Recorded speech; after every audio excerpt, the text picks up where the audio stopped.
en la nube. Ya.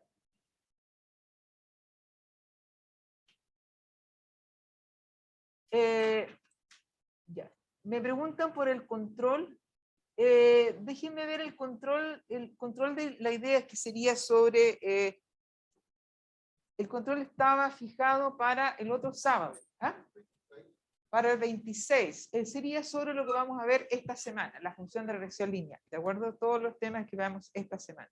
Entonces ya tenemos 2 clases para el control.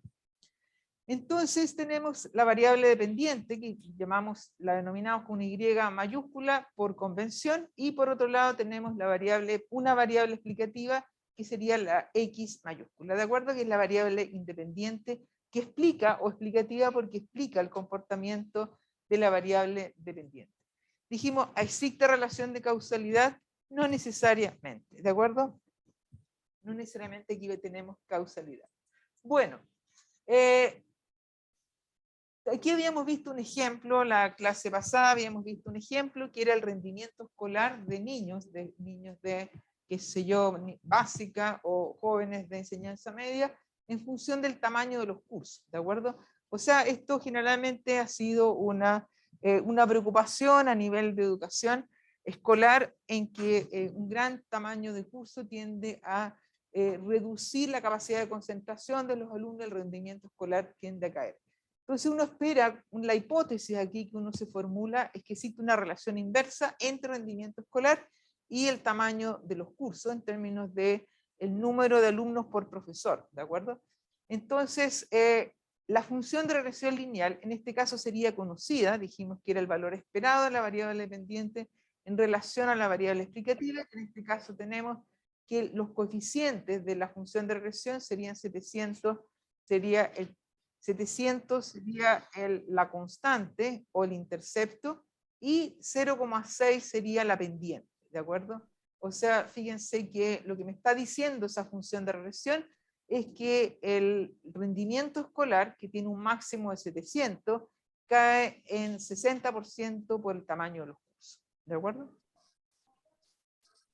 Entonces tenemos que, una vez que uno conoce esa función de regresión lineal, podría hacer predicciones. Por ejemplo, si el tamaño del curso es 40, diríamos que el rendimiento escolar esperado va a ser 676. Si el tamaño del curso es 30, va a ser 682. Y si es 10, subiría 694. ¿De acuerdo? Con un máximo, obviamente, de 700. Ahora, ¿cuál es el problema acá? Es que nosotros generalmente no conocemos la verdadera función de regresión, ¿de acuerdo? ¿Qué es lo que significa la función de regresión en términos efectivos de nuestra realidad? Es que el comportamiento de la población, eso es desconocido. Esos parámetros que nosotros determinamos acá, que le llamamos el intercepto beta 1, beta 2, no los conocemos, son desconocidos. Entonces, justamente nuestro trabajo es poder determinar los parámetros de comportamiento de una población, ¿de acuerdo? Entonces, ¿en qué consiste el análisis de regresión? Vamos a proponer acá la función de regresión lineal. Vamos a ver por qué es la función de regresión y cuál es el sentido que sea lineal. Entonces nos dicen, se desea conocer el comportamiento medio de la población en relación a una o más variables explicativas. Dijimos en la clase pasada que cuando hablamos de población no nos referimos necesariamente de la población de un país, se puede referir, es como el grupo objetivo, ¿de acuerdo? La población puede ser el grupo de empresas, puede ser las empresas de la minería, puede ser un grupo de países, sería como mi grupo objetivo, la población, ¿de acuerdo? Entonces hablamos acá de conocer el comportamiento medio. Cuando hablamos de valor esperado, estamos hablando de comportamiento medio. ¿Qué es lo que yo puedo esperar? Independientemente que tenga comportamientos individuales que se alejan de ese comportamiento medio. ¿De acuerdo? Entonces, que obviamente, como tenemos análisis de regresión, está determinado por otras variables, por una o más variables. ¿De acuerdo? Entonces, vamos a ver primeramente la función de regresión lineal simple, que es aquella que considera una sola variable explicativa. Después lo vamos a incrementar esto a más variables explicativas. Entonces decimos para una población de tamaño n mayúscula, la función de regresión lineal es la ecuación de una recta, ¿de acuerdo? Sería el valor esperado de la variable dependiente en función de la variable explicativa, y eso es la ecuación de una recta donde tengo que los parámetros de la recta sometían beta 1, que es el intercepto, y beta 2, que es la pendiente, ¿de acuerdo? Que serían los parámetros de mi modelo. Entonces, nosotros gráficamente podríamos visualizar acá,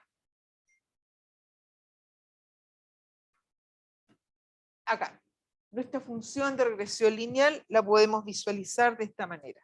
Nosotros vamos a hablar acá de la verdadera función de regresión lineal o la función de regresión lineal poblacional, ¿de acuerdo? Vamos a visualizar la función de lineal poblacional, que es el comportamiento medio de la población. Ahora, ese comportamiento medio es desconocido, y eso es lo que nosotros queremos poder estimar, ¿de acuerdo? Para hacer predicciones acerca del comportamiento de la población, ¿de acuerdo? Y aquí entramos con dos cosas, con dos problemas. Uno es que nosotros queremos establecer, una relación lineal, ¿de acuerdo? Queremos que la relación sea lineal, y por otro lado, que tenga la propiedad de linealidad, y que por otro lado vamos a ver el término de error, vamos a introducir aquí un término de error o de incerteza, incertidumbre. ¿De acuerdo? ¿Por qué es la función de regresión lineal? Nosotros le vamos a imponer la condición de linealidad. Cuando hablamos de linealidad, vamos a tener que puede existir linealidad en las variables o linealidad en los parámetros. ¿De acuerdo? Cuando tenemos linealidad en las variables, tenemos que la función de regresión es una recta que describe una relación lineal entre x e y. O sea, la potencia de las variables es 1. ¿De acuerdo? Si la relación es lineal en las variables, la potencia de las variables es 1. ¿De acuerdo? Cuando hablamos de linealidad en los parámetros, decimos que la potencia del parámetro de regresión es 1. Cuando hablamos de la función de regresión lineal, nosotros requerimos que la función de regresión sea lineal en los parámetros. ¿De acuerdo? Podemos tener una relación lineal que no sea lineal en las variables, pero sí puede ser lineal en los parámetros. O sea, nuestro requisito es que exista linealidad en los parámetros. ¿Queda claro?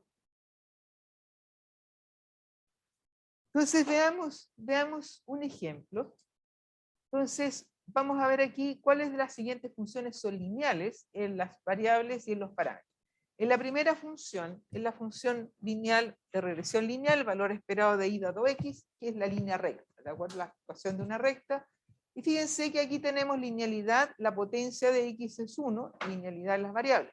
La potencia de beta 1 y beta 2 es 1, tenemos linealidad en los parámetros. Por lo tanto, aquí, esta sería una función de regresión lineal, tanto en los parámetros como en las variables. O sea, la función de regresión lineal más típica. Pero ¿qué pasa con esta otra función? ¿Existe linealidad en las variables? ¿Existe linealidad en las variables? No. O sea, hay una ecuación cuadrática, ¿de acuerdo? No existe linealidad en las variables, pero sí en los parámetros. ¿La podemos incluir en el grupo del análisis de regresión lineal? ¿La segunda ecuación? ¿No? Sí, porque lo que nosotros queremos es linealidad en los parámetros. La podemos incluir. ¿De acuerdo? Fíjense que ustedes vieron los cursos de microeconomía, vieron funciones de costo, que tenían elementos cuadráticos, elementos al cubo, cúbicos. Pero esa función la podemos incluir, un polinomio, por ejemplo. Lo podemos incluir porque siempre que se cumpla la linealidad en los parámetros. ¿De acuerdo? Entonces sí estaría dentro de nuestro análisis de regresión lineal. ¿Qué pasa con la tercera? Con esta tercera ecuación. Aquí fíjense que tenemos linealidad en las variables, pero ¿qué pasa con los parámetros? Los parámetros no son lineales, uno de los parámetros no es lineal, por lo tanto ya no la podemos incluir en el análisis de regresión lineal, ¿de acuerdo? O sea, aquí ya no sería un modelo lineal, no sería análisis de regresión lineal. Vamos a ver otro tipo de análisis no lineal, ¿de acuerdo? En el caso de la cuarta ecuación, aquí tenemos que hay un componente no lineal en los parámetros, un parámetro que no es lineal, pero también la variable no es lineal. Pero ¿qué condiciona acá que se está rompiendo? Que no existe linealidad en los parámetros. Entonces, tendríamos, fíjense que las dos primeras sí estarían dentro del grupo de análisis de regresión lineal, pero las dos últimas no, ¿no es cierto? Porque ahí no tenemos linealidad en los parámetros. Y finalmente, esta quinta ecuación tampoco cumpliría con la linealidad de los parámetros.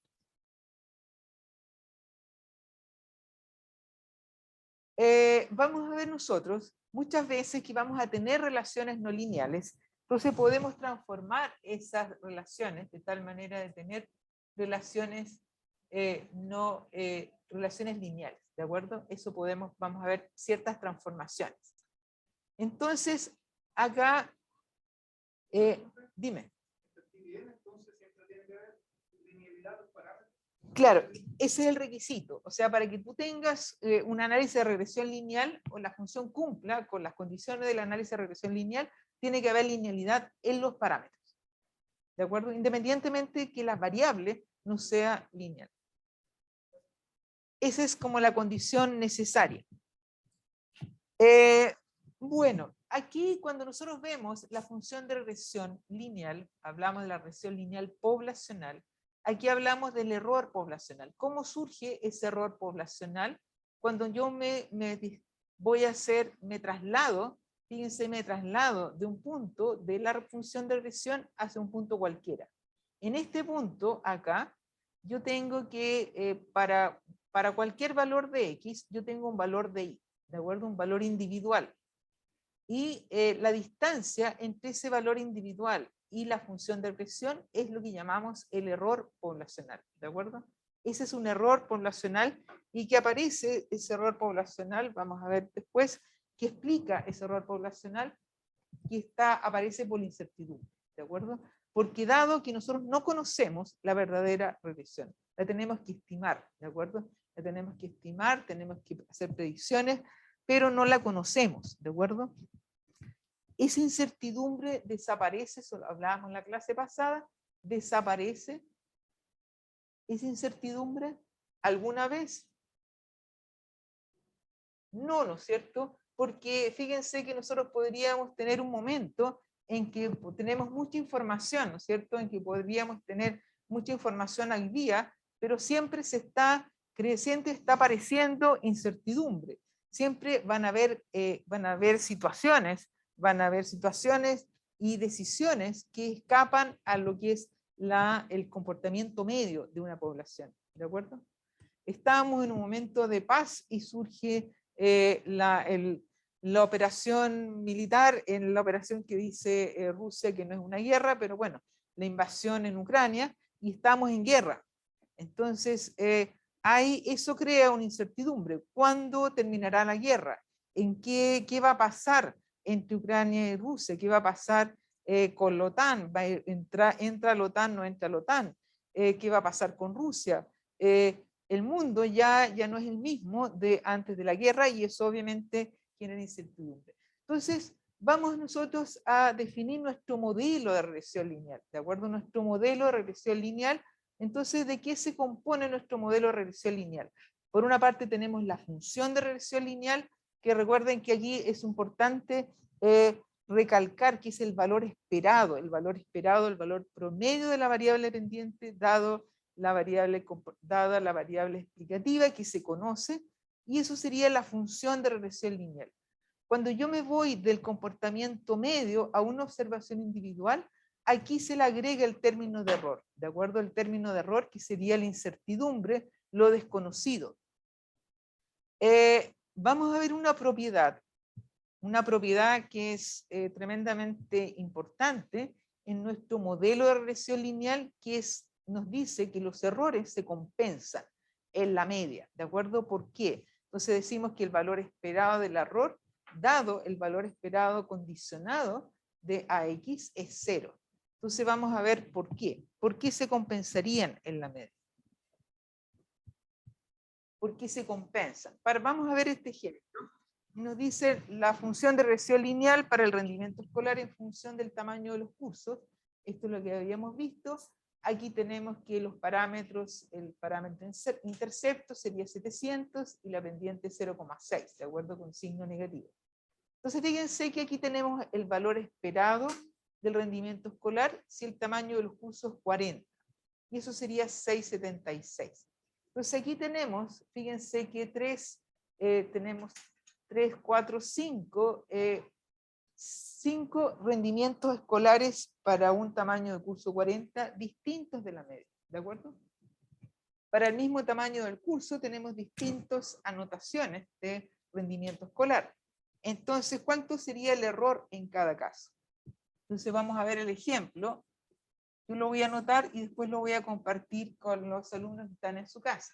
Entonces tendríamos acá, la primera, tendríamos que el valor esperado, el rendimiento escolar, dado el tamaño del curso, es igual a 40, es igual a 676. Pero entonces tendríamos que el rendimiento escolar, en este caso, el verdadero valor es 680. Tendríamos que esto es igual a 676 más un error. ¿Cuánto sería el valor de ese error? Sería 4, ¿de acuerdo? Acá tenemos que para 2, tenemos que el rendimiento escolar es igual a 681, 681 que es igual a 676 más el error 2. El error 2 es, esto es 676, 5, ¿de acuerdo? 5. Después en 3, rendimiento escolar es igual a 670, 670, eso es 676, más un error, más menos el error. ¿Cuánto es el error? El error es 6 menos 6, ¿de acuerdo? Menos 6. 4, rendimiento escolar igual a 672, 672, esto me quedaría 676 más el error 4, el error 4 es menos 4. Y por último, tenemos un rendimiento escolar que es 677, 677 que es 676 más el error 5 es igual a 1. Entonces fíjense que vamos a calcular el valor esperado de los errores dado un rendimiento escolar igual a 40. Entonces, ¿cuántos elementos tenemos acá? Tenemos 5. Si la probabilidad de cada uno es igual, tendríamos un quinto, por lo tanto tendríamos que esto es 4 por un quinto, más 5 por un quinto, tendríamos menos 6 por un quinto, tendríamos menos 4 por un quinto, y tendríamos más 1 por un quinto. ¿Cuánto es eso? 0. Dime. Dime. ¿A dónde? El primer número, ¿acá? Ah, porque es el valor esperado del rendimiento escolar, dado que el tamaño de los cursos es igual a 40. Eso viene de la función de regresión. Esto es de la función de regresión, dado el tamaño de los cursos, te dicen que esto es 700 menos 0,6 por el tamaño del curso. ¿De acuerdo? Voy a compartir pantalla inmediatamente con la pizarrita acá. Ahí. Activar la pizarra. ¿Se ve la pizarra, chicos, los que están en la casa? Sí. Entonces, fíjense que aquí en este ejercicio, obviamente vemos que el valor esperado, el valor promedio del valor esperado es 0. Ahora, eso obviamente uno podría decir, este ejercicio está construido para que el valor promedio sea 0. Ahora, ¿siempre va a ser así? Es una propiedad, ¿no es cierto? ¿Qué significa eso? Fíjense que aquí estamos hablando de un comportamiento medio. En lo que estamos diciendo que en el promedio, algunos, porque vamos a tener que algunos comportamientos van a estar por sobre el promedio y otros van a estar por debajo del promedio. Por lo tanto, el error promedio es 0. Por lo tanto, el valor esperado del error es 0. Si hablamos, por ejemplo, en una población, imagínense en el curso la estatura, ¿de acuerdo?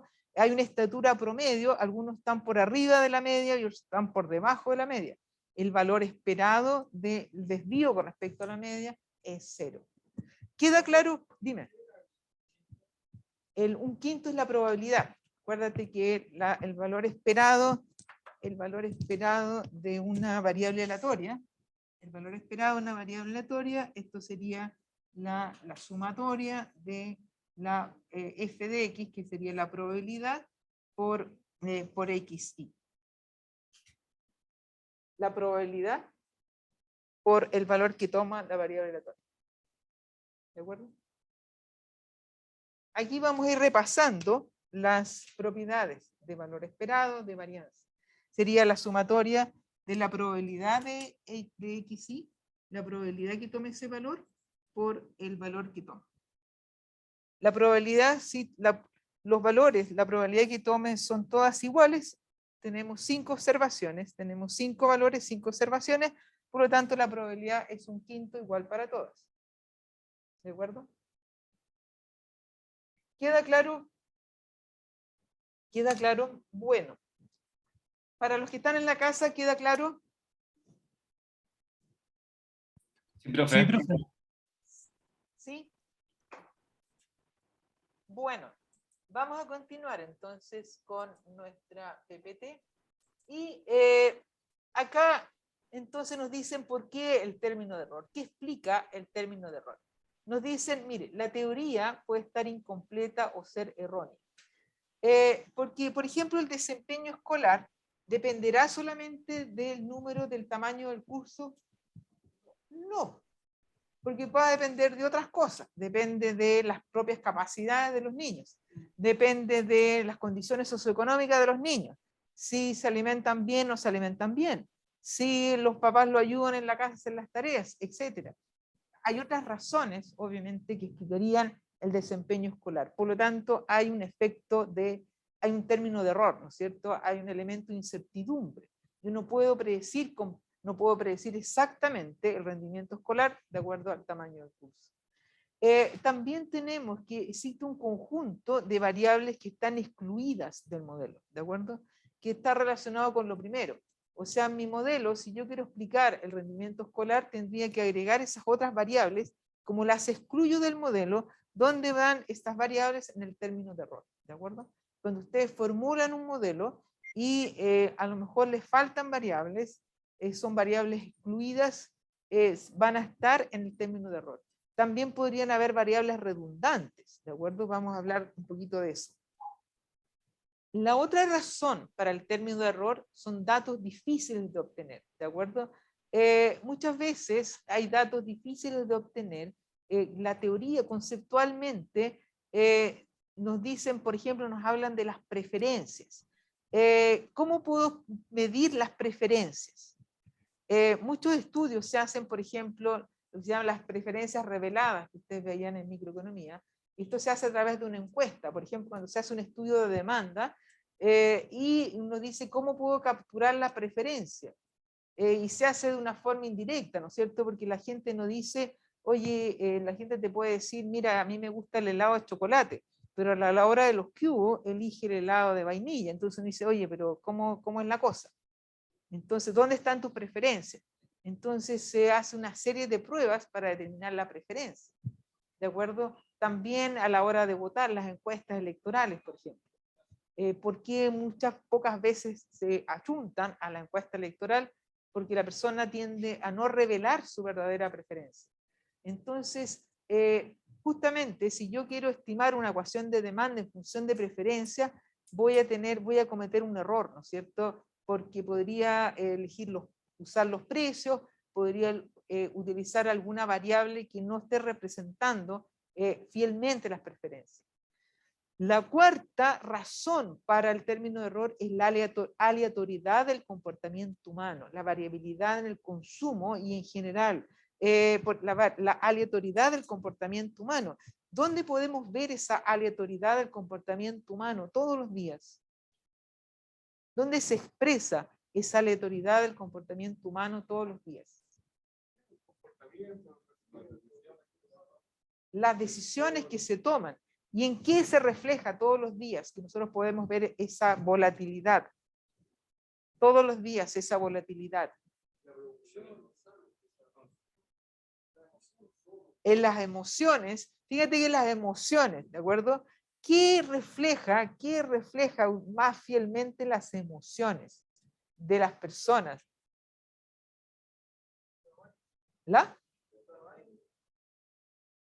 El estado de ánimo. ¿Dónde lo puedo ver yo, palpar? En el consumo. Pero fíjate que si uno mira la página de, qué sé yo, el diario financiero, hay sitios, por ejemplo, Bloomberg, los Investing, los sitios de inversiones. ¿Qué es lo que uno ve? Indicadores que varían, fluctúan diariamente, minuto a minuto. O sea, desde la euforia, el mercado de accionarios se abre en la mañana y de repente hay euforia por alguna buena noticia, de repente a mitad al mediodía hay una mala noticia y se cae, se vende todo y esto colapsa y eso se ve minuto a minuto. Entonces hay aleatoriedad del comportamiento humano. En algún momento tengo una buena noticia y empiezo a comprar. De otro momento hay una mala noticia, empiezo a vender. Y por lo tanto los precios de las acciones, de los activos, reflejan esa aleatoriedad. ¿De acuerdo? Entonces justamente ahí tenemos un término de error, ¿no es cierto? Variabilidad del consumo, en general las decisiones. ¿De acuerdo?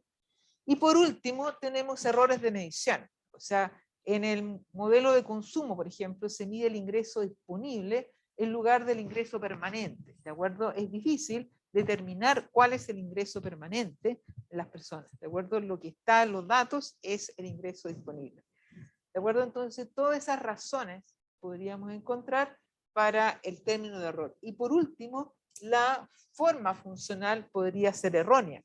La forma funcional podría ser errónea en que el modelo no es lineal, ¿de acuerdo? El modelo no es lineal, yo estoy imponiendo un modelo lineal. Y por lo tanto, mi error me va a reflejar ese error, esa diferencia entre el verdadero modelo y el modelo que yo impongo, ¿de acuerdo? Entonces, la incertidumbre a la cual nos enfrentamos todos los días, lloverá mañana o estará soleado. Aquí en Santiago, lamentablemente con la sequía, las probabilidades que llueva son cada vez más escasas. Pero, por ejemplo, en algunos lugares del sur, esto ocurre, ¿no es cierto? En el sur ustedes podrían ver que podría llover o puede estar soleado y no se sabe. ¿De acuerdo? Antes, cuando no había sequía, en Santiago en esta época llovía y por lo tanto uno podía encontrar con estas situaciones. Bueno, ¿cuál es el problema que nos encontramos? Es que la función de regresión lineal es poblacional, es desconocida, ¿de acuerdo? Entonces, ¿qué tenemos que hacer? Estimarla a partir de una muestra de datos, una muestra de observaciones. O sea, el verdadero comportamiento de la población es desconocido.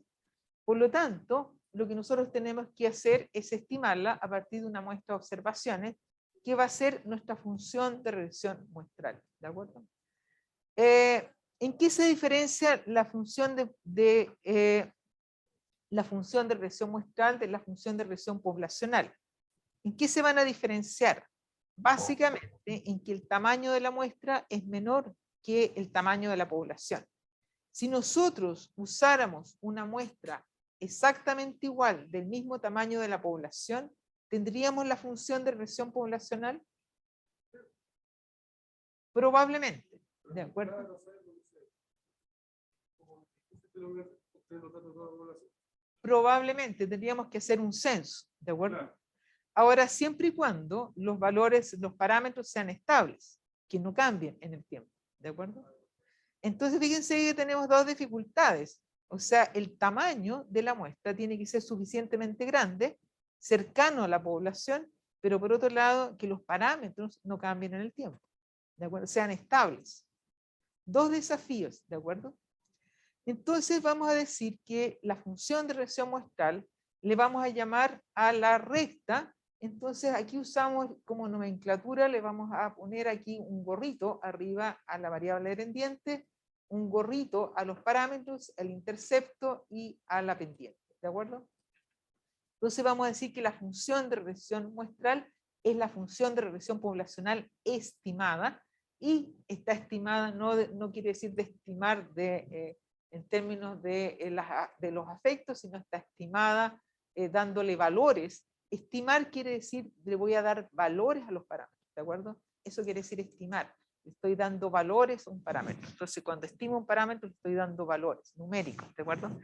Entonces, tenemos que la función de regresión muestral sería la función de regresión poblacional estimada, y con esto vamos a encontrar lo que se llama un residuo de estimación. El residuo de estimación también se le llama error muestral.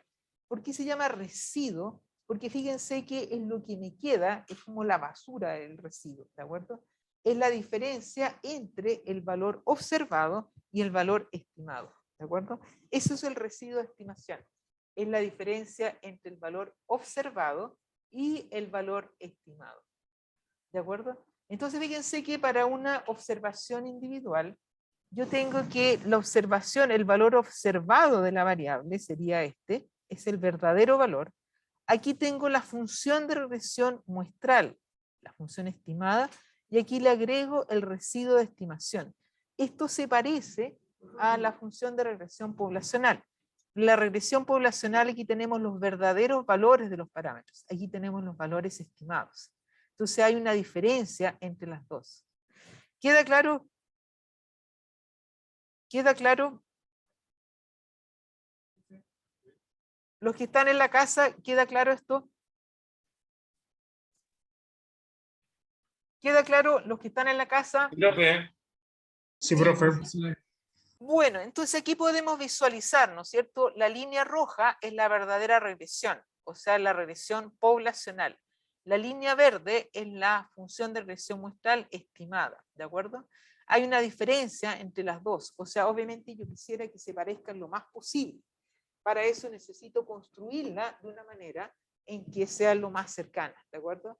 La diferencia entre el valor observado que tengo aquí arriba, y el valor estimado que estaría dado por la función de regresión muestral, es lo que llamamos el residuo de estimación. Bueno, ¿cómo estimamos la función de regresión muestral? Para estimar la función de regresión muestral vamos a usar métodos estadísticos, ¿de acuerdo? Y el principal método estadístico que vamos a usar es lo que se llama los mínimos cuadrados ordinarios. ¿Esto lo vieron en estadística? La poblacional es desconocida. Es desconocida. La muestral es conocida, claro. Tú le estimas la poblacional a partir de los datos. Entonces, la poblacional nunca tú la conoces. O sea, tú nunca vas a conocer realmente el comportamiento verdadero de la población. Tú aproximas el comportamiento a partir de una muestra. ¿De acuerdo? Como decía usted, además de que mucha gente va variando en el tiempo. Exactamente. Claro, claro. Entonces, como que, claro, porque tú puedes hacer un censo, hacemos un censo poblacional hoy día, pero se agregan más personas y además puede variar ese comportamiento. Entonces, lo que yo puedo medir hoy día, mañana no va a ser lo mismo. Siempre va a estar la incertidumbre. Siempre va a haber algo desconocido, ¿de acuerdo? Que no consideramos en nuestro estudio. Entonces, ¿cómo la estimamos? Utilizando métodos estadísticos, y el método econométrico que vamos a usar es el método de los mínimos cuadrados ordinarios. ¿En qué consiste cuál sería el objetivo? Acá, que el residuo de estimación sea lo más pequeño posible, ¿de acuerdo? O sea, quiero que este residuo sea lo más pequeño posible, de tal manera de aproximar las dos funciones, estas dos funciones, y por otro lado de aproximar que esta diferencia sea también lo más pequeña, ¿de acuerdo? ¿Cuál es el problema con la suma de los residuos? ¿Cómo sería la suma de los residuos? Tiene que ser 0 igual, ¿no es cierto? Tiene que ser 0 igual. Aquí vamos a usar una pequeña demostración. No sé si quieren ver la demostración o la hacen ustedes. Veamos, allá. Vamos a hacerla juntos. Ahora van a haber demostraciones que van a tener que hacer ustedes, ¿de acuerdo? O sea, como tareas, pequeñas demostraciones. En estadística, en otros cursos han hecho demostraciones en matemáticas. Entonces tenemos el residuo, lo voy a escribir acá, el residuo de estimación y la pregunta, nosotros nos dice que la suma del residuo es... ¿Puede proyectar la pizarra, por favor, para estar en tiempo real? Gracias. Entonces lo vamos a demostrar, ¿ya? Lo vamos a demostrar. Lo vamos a demostrar inmediatamente, porque eso es 0. Acá, voy a compartir acá. Entonces, imagínense que tenemos acá la demostración. Tenemos acá, nos dicen, y es una variable aleatoria que aquí tiene un beta 1 más un error. ¿De acuerdo? El valor medio, el valor esperado de i, ¿cuánto es? El valor esperado de i sería igual a beta 1. ¿De acuerdo? ¿Estamos de acuerdo? ¿Cómo calculo a partir de la muestra? A partir de una muestra de tamaño n, a partir de una muestra de tamaño n, yo tengo que el valor esperado de i, ¿cuánto va a ser? Simplemente la media, la sumatoria de i dividido por n, y eso le llamamos i barra. ¿De acuerdo? Entonces vamos a decir que beta 1 gorro, el valor esperado de beta 1 gorro, es igual a i barra. ¿Se ve bien o no se ve? No. Ah, no la estoy compartiendo acá, espérate. Que debería verse, ustedes no la ven. Ah, espérate. Ahí sí. Ahí. ¿De acuerdo? Entonces, No, profe, se ve una línea nomás. Estaba bien, ¿cómo usted estaba proyectando la pizarra? Se veía bien. ahí, la pantalla 1. Aquí lo ven. Ahí se ve bien. Lo ven bien, ya. Entonces, ¿qué tenemos? Tenemos que demostrar que el residuo, la sumatoria del residuo es 0. Entonces, ¿cómo sería el residuo acá? Entonces, fíjense que si beta 1 gorro es igual a i barra, vamos a tener que i gorro es igual a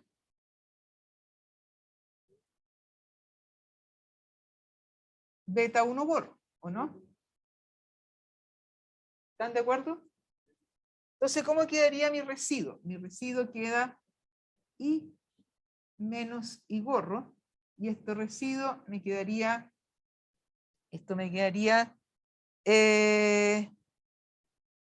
me quedaría beta 1 más el error menos beta 1 gorro. ¿Están de acuerdo? Bueno, la sumatoria del error, ¿cuánto sería? La sumatoria del residuo. O lo 0. dejamos, fíjense que no necesitamos hacerlo este paso. Me quedaría ahí. La sumatoria del residuo sería igual a la sumatoria de i menos la sumatoria de i gorro. ¿De acuerdo? La sumatoria del residuo es igual a la sumatoria de i. Y esto me queda la sumatoria de beta 1 gorro. Beta 1 gorro es i barra, sumatoria de el residuo, la sumatoria de I, menos N por I barra. Y esto es sumatoria del residuo, es igual a la sumatoria de I menos N, la sumatoria de I, dividido por N. Se me cancelan los N y esto es 0. ¿Queda claro? Super easy, ¿o no? Tenemos que jugar un poquito con estas cosas, ¿de acuerdo? Aquí vamos a tener que hacer pequeñas demostraciones, pero la idea es que las demostraciones en general hay que usar el concepto, ¿de acuerdo? Cada uno aquí puede hacer la demostración, es bastante personal, pero la idea es usar siempre el concepto. Entonces ya hemos demostrado que la suma de los residuos es 0. Entonces nosotros queremos minimizar que el residuo sea lo máximo, lo más pequeño posible. Entonces, ¿qué es lo que vamos a usar? Vamos a usar el residuo al cuadrado. ¿De acuerdo? Porque, claro, o sea, la suma del residuo es 0, por lo tanto, la minimizando, obviamente 0 el valor mínimo del residuo. Entonces, ¿cómo vamos a estimar nuestra regresión? ¿Puedo cambiar la PPT ya? Voy a dejar de compartir acá. Estamos compartiendo la pantalla 1, perfecto. Entonces, aquí ya vimos el ejemplo. El residuo de estimación, demostramos que esto era 0, ¿de acuerdo? Entonces lo que decimos, ya sabemos que la suma de los residuos es 0, entonces, ¿qué es lo que vamos a hacer? Vamos a usar, en lo que se basa el método de los mínimos cuadrados ordinarios, es minimizar la suma de los residuos al cuadrado, ¿de acuerdo? Dado que la suma de los residuos son 0, vamos a minimizar la suma de los residuos al cuadrado. Entonces, ¿cuál es el objetivo acá? ¿En qué se basa? ¿Cuál es el objetivo? ¿En qué se basa el método de los mínimos cuadrados ordinarios? Mínimos cuadrados ordinarios no tiene aquí un juicio de valor, ¿no es cierto? Más bien se llaman los mínimos cuadrados simples. ¿De acuerdo? Se basan en encontrar estimadores para los parámetros beta, beta 1 el intercepto y beta 2 la pendiente, que minimicen la suma de los residuos al cuadrado o suma de cuadrados residuales. Entonces, fíjense que la suma de cuadrados residuales es igual a la sumatoria de la diferencia entre la variable observada y la variable estimada al cuadrado. La variable estimada, que es lo que es la función de regresión muestral, ¿de acuerdo? Esto lo voy a hacer aquí en la pizarra para que quede un poquito más claro. ¿De acuerdo? ¿Por qué se eleva al cuadrado el error? Claro, porque demostramos que la suma del error es 0. Entonces, si tú quieres minimizar, cuando tú vas a minimizar el error, el valor mínimo es 0, siempre va a ser 0. Para sacar, claro, en realidad lo que tú quieres sacar es la distancia, es como calcular la varianza del error, ¿de acuerdo?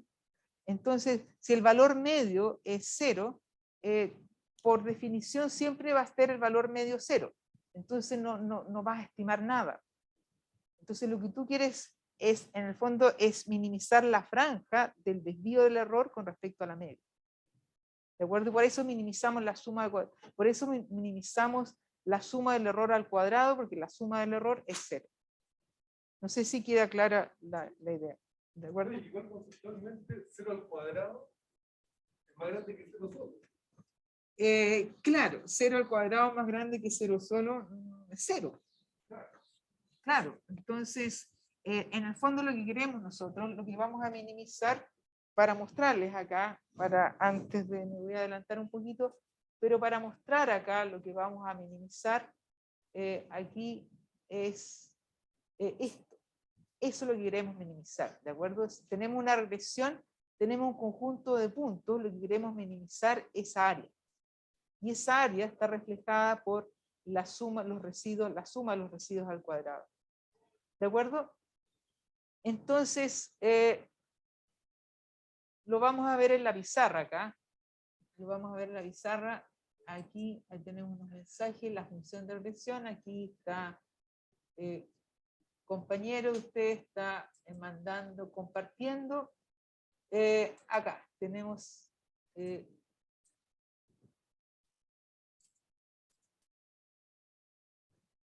está compartiendo aquí. Entonces, vamos a derivar acá la suma de cuadrados, vamos a derivar los parámetros, ¿de acuerdo? Entonces los estimadores MCO, de mínimos cuadrados ordinarios, ¿de acuerdo? Entonces la función objetivo es minimizar la suma de cuadrados residuales, ¿de acuerdo? ¿Qué queremos? ¿Cuáles son los parámetros a encontrar? Beta 1 gorro y beta 2 gorro. Y esto es la sumatoria entre el valor observado menos el valor estimado. El valor estimado, todo eso al cuadrado. Y esto es lo mismo que minimizar la suma de cuadrados residuales. Acá las variables, los parámetros que queremos encontrar, beta 1 gorro, beta 2 gorro, esto sería I menos beta 1 gorro menos beta 2 gorro X, y todo eso al cuadrado, dado que I gorro es igual beta 1 gorro más beta 2 gorro X, ¿de acuerdo? Entonces, ¿cómo nos quedarían las condiciones de primer orden? ¿Cómo nos quedan las condiciones de primer orden? Tenemos que derivar esto, ¿de acuerdo? Entonces, derivamos la suma de cuadrados residuales con respecto a beta 1 gorro. Y esto me queda menos 2, la sumatoria de I menos beta 1 gorro menos beta 2 gorro X, todo eso igual a 0. Derivamos con respecto a la suma de cuadrados residuales con respecto a beta 2 gorro. Esto está la regla de la cadena. El regla de la cadena. Entonces derivo con respecto a la función, te queda 2, con respecto a beta 1 te queda menos 1, te queda menos 2. ¿De acuerdo? Entonces aquí hacemos lo mismo, nos queda menos 2, la sumatoria de I menos beta 1 gorro menos beta 2 gorro por X, y todo eso por X es igual a 0. Entonces fíjense que aquí obtenemos un conjunto de dos ecuaciones que le vamos a llamar ecuaciones normales, ¿de acuerdo? Ecuaciones normales. Entonces aquí se me cancela este 2 y el menos se me cancela con el 0, se me cancela con el 0, y despejando voy a llegar a las ecuaciones normales, ¿de acuerdo?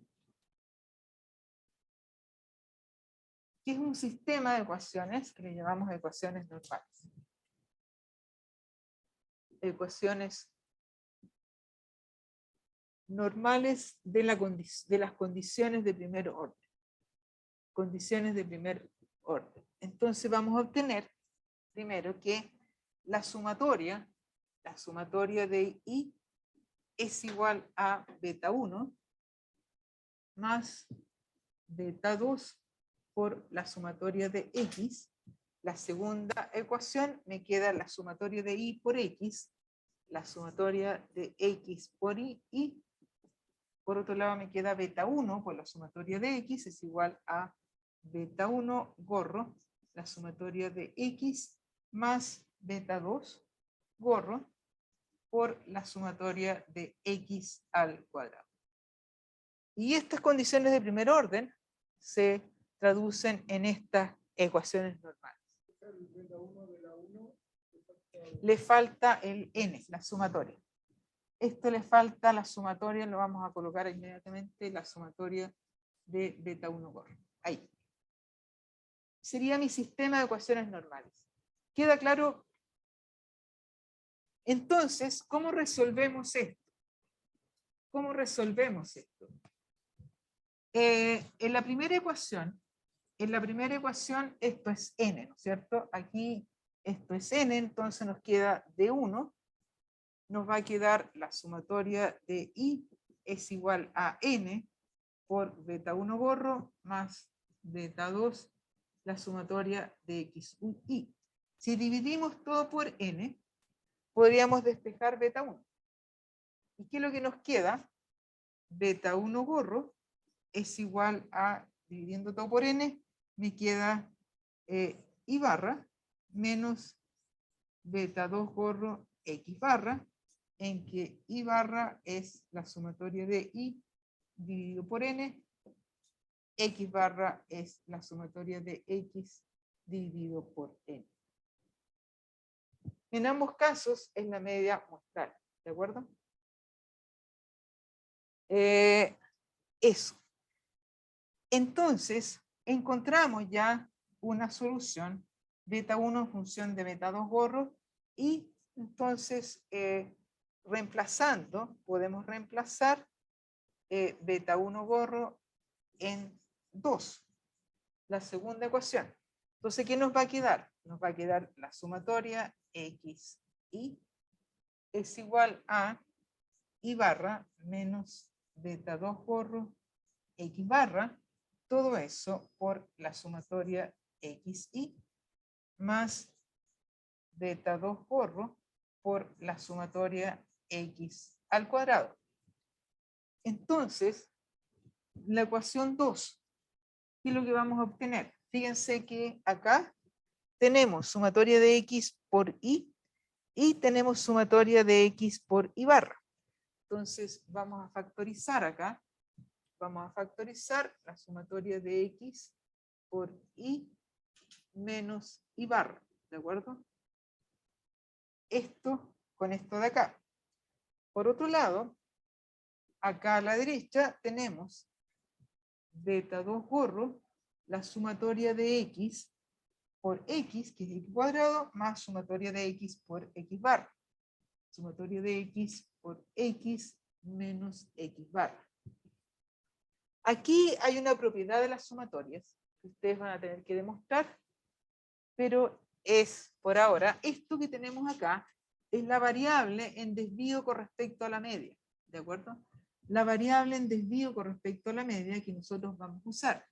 La variable x minúscula sería la variable menos su media, la variable y minúscula es la variable menos su media, ¿de acuerdo?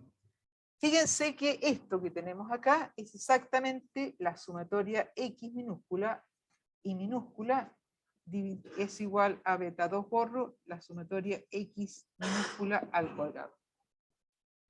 Esto, para que lo demuestren, podríamos dar una pequeña tarea. Estas tareas chicas que van a quedar en la clase para demostrar tienen pequeños puntitos, que son puntitos que se van a ir acumulando, ¿de acuerdo? Para ponderar la nota más mala, por ejemplo, ¿de acuerdo? Esto es una pequeña demostración, por demostrar, son propiedades de las sumatorias. Aquí yo les recomiendo que las utilicen, porque esto les va a servir más adelante, ¿de acuerdo? Aquí algunas cosas están en los textos, otras cosas no. Les sirve como para soltar la mano. Para los controles, las actividades van a tener que hacer demostraciones ustedes. Les va a servir para soltar la mano. Entonces fíjense que con esto ya hemos encontrado los estimadores de mínimos cuadrados ordinarios para el intercepto y la pendiente, en un modelo simple con una variable explicativa. Entonces tenemos acá, tenemos entonces que el estimador beta 1 gorro de mínimos cuadrados ordinarios es i barra menos beta 2 gorro x barra. El estimador beta 2 gorro de mínimos cuadrados ordinarios es la sumatoria xy en desvío con respecto a la media dividido por la sumatoria de x al cuadrado. Acá fíjense que es importante esta pendiente, ver qué significa esta pendiente. Nosotros habíamos visto, la clase pasada habíamos visto el coeficiente de correlación entre x e y. Y decíamos que el coeficiente de correlación entre x e y era ¿qué cosa? Era la covarianza, que era la sumatoria de x y con respecto a la media, dividido por n. Y esto era dividido por... Era la covarianza y esto dividido por las desviaciones estándar de X y de Y. Las desviaciones estándar muestrales de X y de Y son exactamente igual a esto que tenemos acá, y todo eso en raíz cuadrada. Entonces fíjense que estas dos cosas se parecen. Aquí estos n se cancelan. Entonces fíjense que esto representa la varianza de X. Y aquí tendríamos la covarianza de X. Entonces fíjense que este coeficiente dependiente está compuesto por la covarianza entre X e Y la varianza de X. No es exactamente igual al coeficiente de correlación, pero están relacionados. ¿Queda claro? ¿Queda claro? ¿Sí? Sí. Bueno, vamos a volver a nuestra PPT para ver un ejemplo. Y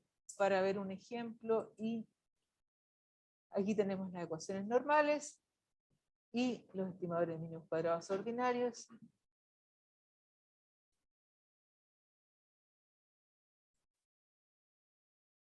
Las variables centradas con respecto a la media, y aquí nos dan un ejemplo. ¿De acuerdo? Entonces nos dicen, de una muestra de 5 observaciones para X e Y se obtiene, tenemos una tabla de observaciones, tenemos las sumatorias, nos piden encontrar la función de regresión muestral dada la función de regresión poblacional. ¿De acuerdo?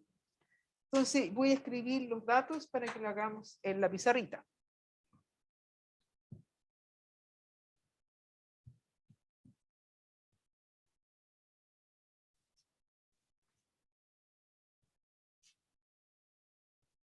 Entonces tenemos la función de regresión. La función de regresión poblacional yo la puedo expresar de estas dos formas. El valor esperado de Y dado X es simplemente la ecuación de la recta, y cuando yo la expreso de esta manera, el valor observado, cuando yo expreso la función de regresión como el valor observado, le tengo que agregar un error. ¿De acuerdo? Cuando yo voy a un valor individual, le tengo que agregar a esto un error. Si yo expreso la función de regresión poblacional de esta forma, no tiene error. ¿Por qué? Porque el valor esperado del error es 0. Ese es un error común que cometen los alumnos de econometría en el primer certamen, ¿de acuerdo? Y eso es erróneo. ¿De acuerdo? Entonces me dan mis datos, me dicen que la sumatoria, aquí me dan un conjunto de datos, me dicen que el número de observaciones es 5, son 5 observaciones, vamos a anotarlo, los datos, n es igual a una muestra de 5 observaciones, una muestra muy pequeñita, me dicen que la sumatoria de X es igual a 20, la sumatoria de X es igual a 20, la sumatoria de Y es igual a 40, la sumatoria de X por Y es igual a 230, y me dicen que la sumatoria de X al cuadrado, la sumatoria X al cuadrado es igual a 120. ¿De acuerdo? Y con eso ya podemos encontrar nuestra función de regresión muestral. Estamos compartiendo lo que tenemos que compartir. ¿Se ve la pizarra? ¿Se ve la pizarra? ¿Sí? Sí, profe. Bueno, entonces, ¿qué tenemos que hacer? Aquí dijimos que beta 1 gorro es igual a la media menos beta 2 gorro por X barra. ¿De acuerdo? Aquí necesitamos la media, las medias y beta 2 gorro. Beta 2 gorro decimos que es la sumatoria XY en desvío con respecto a la media, y por otro lado dividido la sumatoria X al cuadrado. Tenemos la sumatoria, pero no en desvío con respecto a la media. Entonces aquí necesitamos aplicar propiedades de las sumatorias. Tenemos que la sumatoria X por Y en desvío con respecto a la media, eso va a ser igual a la sumatoria X por Y sin desvío con respecto a la media, menos N por X barra por Y barra. ¿De acuerdo? Por otro lado, vamos a tener que la sumatoria X al cuadrado en desvío con respecto a la media es igual a la sumatoria X al cuadrado sin desvío con respecto a la media por N por X barra al cuadrado. Entonces necesitamos acá la media. La media de X, ¿cuánto es? 20 dividido por 5. Esto es, la media de X es 4. Y la media de Y, 8. Entonces nos queda que la sumatoria XY en desvío con respecto a la media va a ser igual a la sumatoria XY, que es 230, menos 5 por 4 por 8. 4 por 8, 32 por 5. ¿Cuánto me queda eso?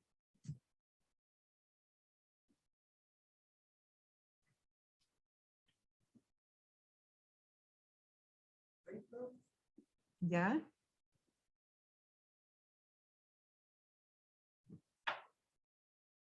$32 por 5,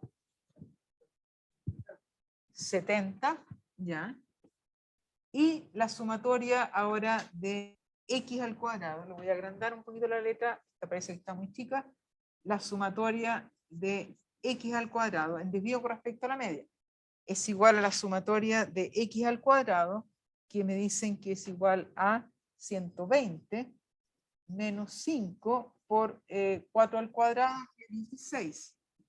Y esto me queda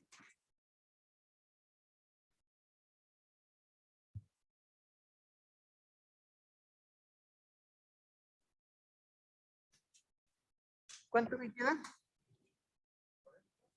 40. Entonces, fíjense que tengo que beta 2 gorro es igual a 70 dividido por 40. ¿Cuánto es eso?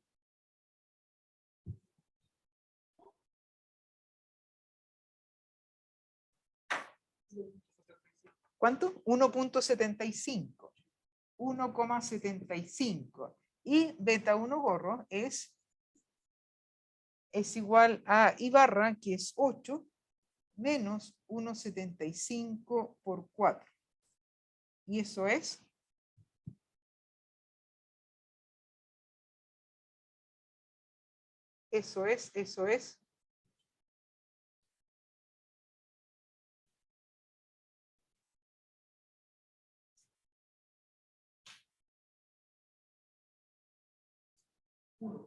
1, exactamente 1. Fíjense que entonces, ¿cómo sería la función de regresión muestral?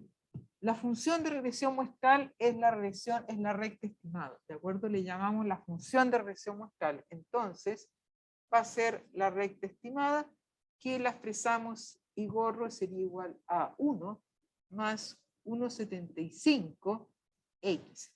Entonces, decíamos que la estimación, cuando hablamos de estimar una función, estamos dando valores a los parámetros. Le dimos valores a los parámetros, ¿de acuerdo? Eso quiere decir estimar la función. ¿Queda claro? ¿Están muy cansados? ¿Quieren hacer un break ahora? ¿Sí? Bueno, profe. Muy rápido.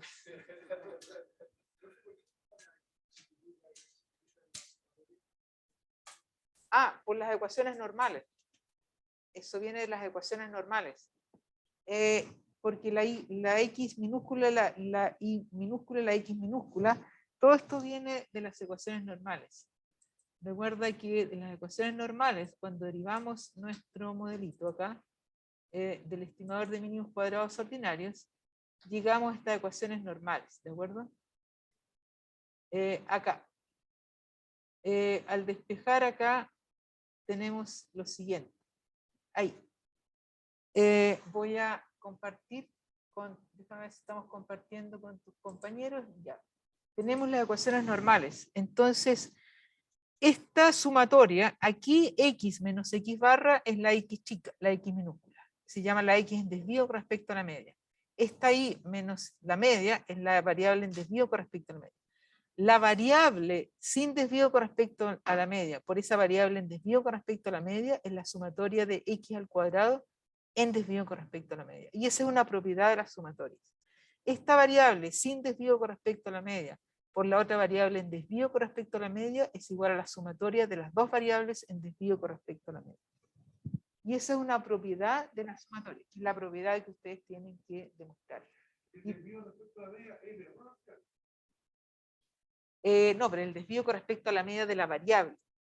Es cuando tú hablas en desvío con respecto a la media, tú estás trasladando el modelo desde el origen de 0 a la media. Estás trasladando el origen desde el 0, el origen en la media. Lo voy a mostrar en un gráfico, ¿de acuerdo? Pero esa es la idea. ¿Queda claro? Muy rápido. Muy rápido. Un poco. ¿Ah?